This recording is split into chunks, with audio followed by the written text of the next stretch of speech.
Benoît Hamon, président de la République, et le gouvernement qu'il nommera, sera particulièrement attentif au respect, d'une part, de la diversité, et d'autre part, du dialogue démocratique et transparent.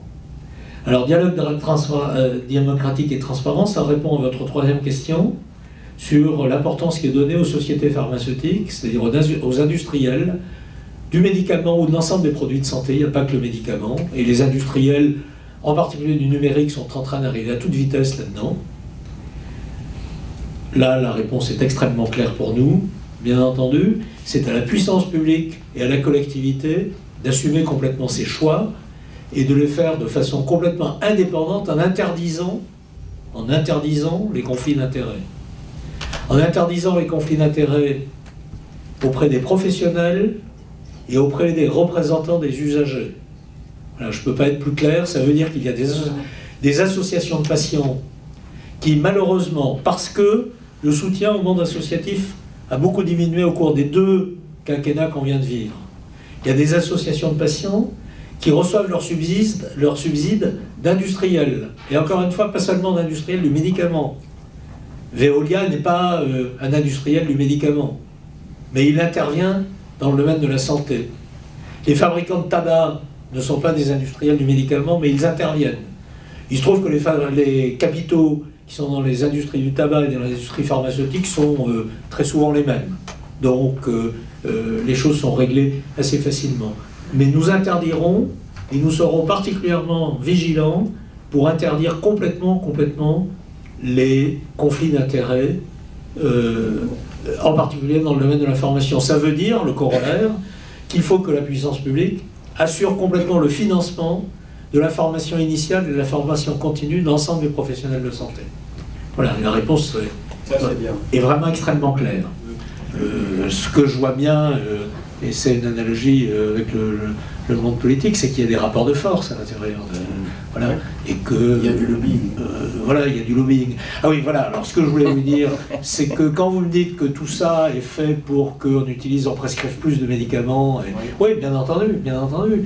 Et le combat qu'on a l'intention de mener vis-à-vis des industriels du médicament, là on est vraiment complètement déterminé.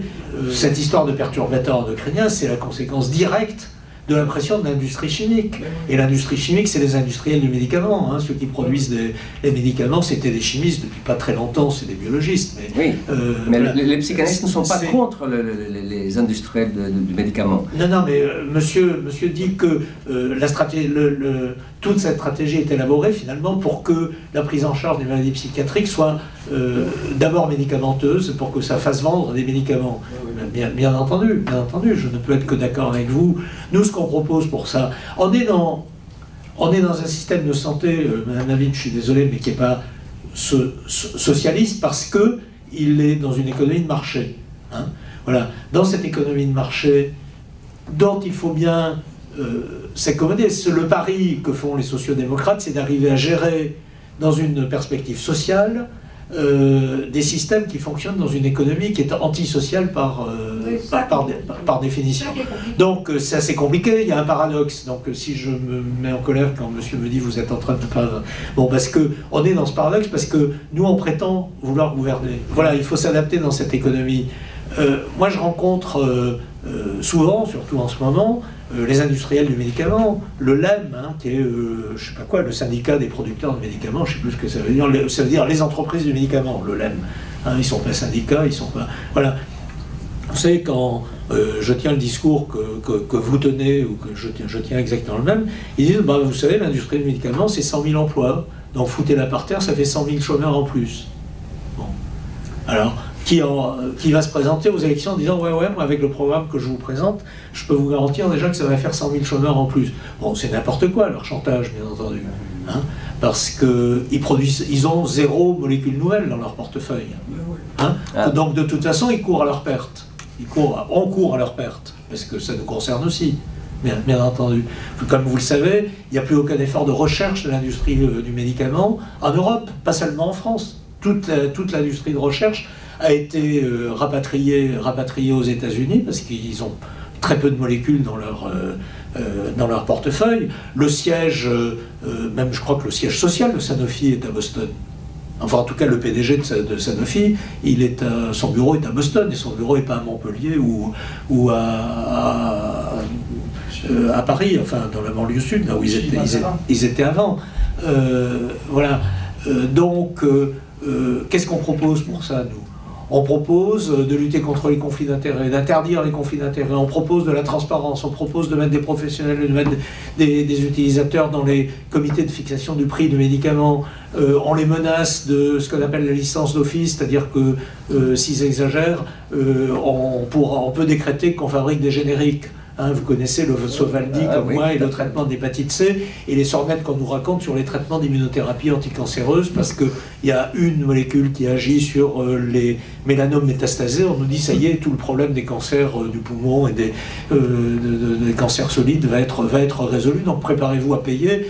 C'est 50 000 € la cure, puis 100 000 € la cure, puis 200 000, puis 800 000. Maintenant, on parle de trucs qui sont dans les tuyaux, qui sont à 800 000 € la cure.